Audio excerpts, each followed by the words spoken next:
Ya, terima kasih Anda masih bersama kami pemirsa. Sidang lanjutan kasus dugaan penggelapan barang elektronik kembali digelar Pengadilan Negeri Sumbawa dengan agenda sidang mendengarkan keterangan saksi ahli dari penasihat hukum dari terdakwa. Kasus dugaan penggelapan barang elektronik senilai 15 miliar yang dilaporkan di Polda NTB dengan terdakwa Lucy kini sudah memasuki proses persidangan di Pengadilan Negeri Sumbawa.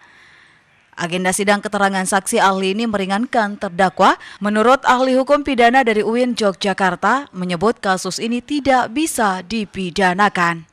Profesor Dr. Muzakir menegaskan dalam pandangannya pokok perkara kasus sumber elektronik yang menjerat terdakwa Lucy hingga dijadikan terdakwa tidak bisa dipidana karena perkara tersebut terkait pengelolaan badan usaha korporasi dan mekanisme diselesaikan secara keperdataan tidak dapat dibawa masuk ke ranah pidana.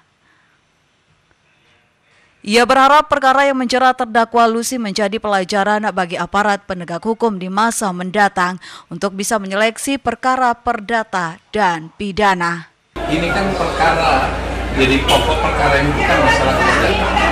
Pengelolaan namanya badan usaha korporasi. Nah kalau itu pengelolaan badan usaha korporasi, kan semestinya penyelesaiannya kalau terjadi perselisihan dan sebagainya, itu diselesaikan melalui mekanisme hukum perdata. Jadi tidak dibawa masuk ke ranah pidana. Saat ini proses persidangan kasus sumber elektronik sudah memasuki tahap tuntutan JPU.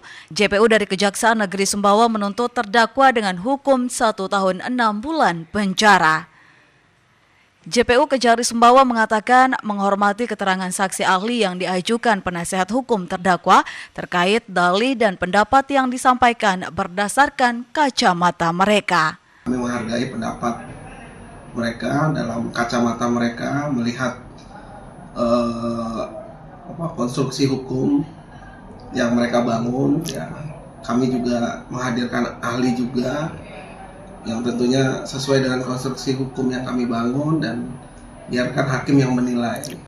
Seperti diketahui, terdakwa Lucy dilaporkan oleh pelapor ASS yang merupakan mantan adik ipar terdakwa dengan tuduhan menggelapkan barang-barang toko sumber elektronik di Sumbawa Besar senilai 15 miliar ke Polda NTB.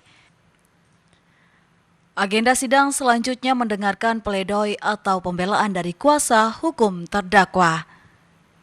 Dari Sumbawa, Topan Iswandi, iNews melaporkan.